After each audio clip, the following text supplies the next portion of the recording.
This is the Huion Kamvas Slate 10, Huion's entry into the world of Android tablets. Let's check it out. Hello, my name is Brad. I review tech for creative professionals, and Huion as a brand has steadily been improving year over year, incrementally changing up their pens, their screens, adding more features, all while keeping their prices really reasonable. Over the last few years, they've experimented a little bit more. They've started making Windows all-in-one computers. I loved the Kamvas 16 that they released last year. They took their pen tech and they put it into like a Surface Pro like form factor. It wasn't perfect, but it was pretty darn good and a great first stab at that type of device. So when I heard that they were making an Android tablet, I was very interested. I did have some doubt. The Kamvas Slate only cost $250, and that is a terrific price. I mean, that's great, but every other Android tablet that I have seen and tested at that price point, they're just not good. But that doesn't mean it can't be. The Samsung Galaxy Tab S6 Lite can be found for around that price,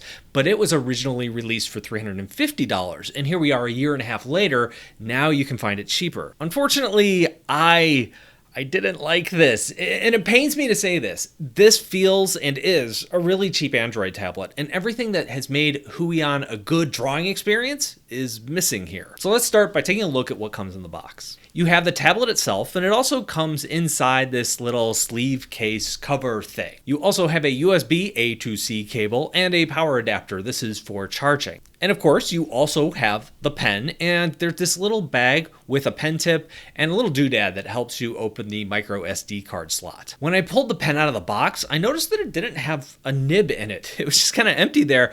And I've never seen that before. I checked the instructions, the quick start guide thing, and yep, you have to pop in the nib yourself. That's also when I noticed it says that you should charge your stylus for 10 minutes before trying to use it for the first time. If you're familiar with Huion's pen technology, you know that their styluses are these battery-free AMR pens. These are similar to Wacom's pens. This is an active stylus, so this is like totally different tech. And on the whole, I usually prefer like non-battery powered pens. Holding this stylus, it feels a lot cheaper and more plasticky. It's not nearly as well weighted as Huion's other pen. If I shake it, you can hear it rattling. Now, when I compare it to this is one of the pens that shipped with a Huion product I tested last year.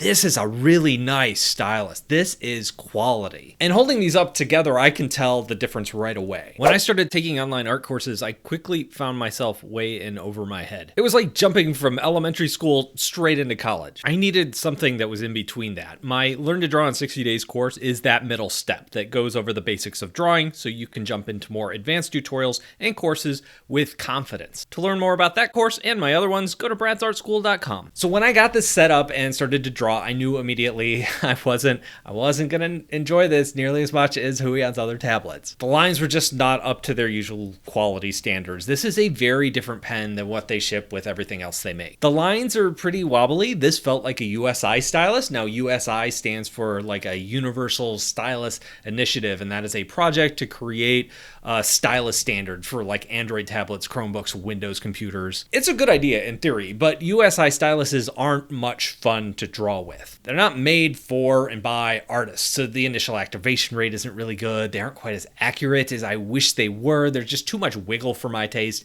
so you have to end up applying more smoothing in your drawing program to offset some of that, which creates more pen lag. So I was curious, is this an off-the-shelf USI stylus? So I grabbed this. This is a Penoval stylus. This is the stylus I've used for testing other Android tablets.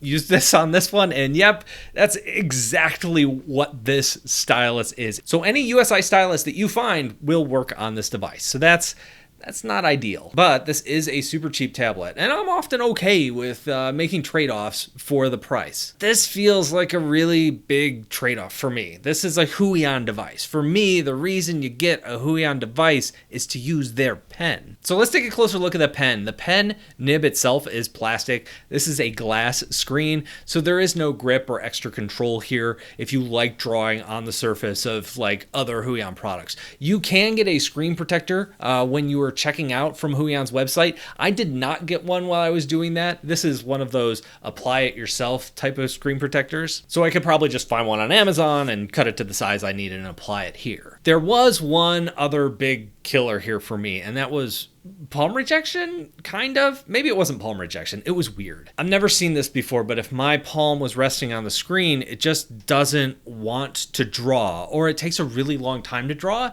This might not be palm rejection, but more of a like performance issue. Because I'd start drawing and about halfway through the line, I'd say, oh, I'm supposed to be drawing now. I'm going to complete the line. And I'd do this like 2 or 3 times in a row, and then by the 4th stroke, it would say, okay, we're in drawing mode, I know what's going on. And this was the kind of performance I would see in other places as well. For example, if I was inputting my password on the lock screen, I'd start typing, nothing would appear, and a second later you'd see like all the numbers appear at once. Same thing with typing things into a search field. And here it seemed like that's what was happening, but with lines. It just takes some time for the tablet to figure out what's going on. And these kind of problems kind of come and go. Sometimes it's okay, text will appear as you type. I was really dreading shooting some of the footage that you're seeing in the background of this video, because I thought this is unusable if most of the lines just aren't going to register for me while my palm's on it. But thankfully, that didn't happen when I was drawing. It was fine. But then later, when I was shooting some other B-roll, I went back to draw in a program and it happened again. And this wasn't just happening in Clip Studio. It was also happening in High Paint, and it was also happening in iBez Paint X. Another example of a performance issue is I was listening to a YouTube video in the background while I was just fiddling around, setting things up, testing out the pens. And the audio on that video would just intermittently cut out or like kind of pause for a second. It was just having trouble keeping up. And so looking at this as a like long-term purchase, I'm worried it might not have the horsepower you need to do everything you want to do with it. Now I mentioned earlier, this does come with a case. The case doesn't look bad. It's plastic, but it has this texture that makes it look cloth-like. There's a tab along the side that you can slide your pen into for storage. This case also doubles as a stand. I am not a huge case guy, but it's not bad. The top flap has this magnet in it, so you could attach it to the front and close it up when you're not drawing with it, and also folds back and attaches to the back when you are drawing. That is a little bit fiddly. It can take some time to find the placement of that so it actually stays back. And when I was using this case as a stand, some of the positions were more solid than others. The very first thing you notice whenever you get a new tablet and turn it on for the first time is the screen and what kind of impression that makes. And this screen feels really cheap. First of all, it defaults to a very, very low brightness. You can, of course, go in and change that. But then every single time I turned it on, it would go back to like 20% bright, which is really, really dark and hard to see. I fixed this by going into the settings and turning off adaptive brightness. It seems like whatever sensor that should be on the front with the camera just wasn't working. And just using this, it doesn't feel like the colors really pop, the contrast isn't there, the bezels feel really big in comparison to the size of the screen. Overall, it just kind of feels cheap. This is a 10-inch screen with a resolution of 1920 by 1200. It has a Unisoc T616 processor.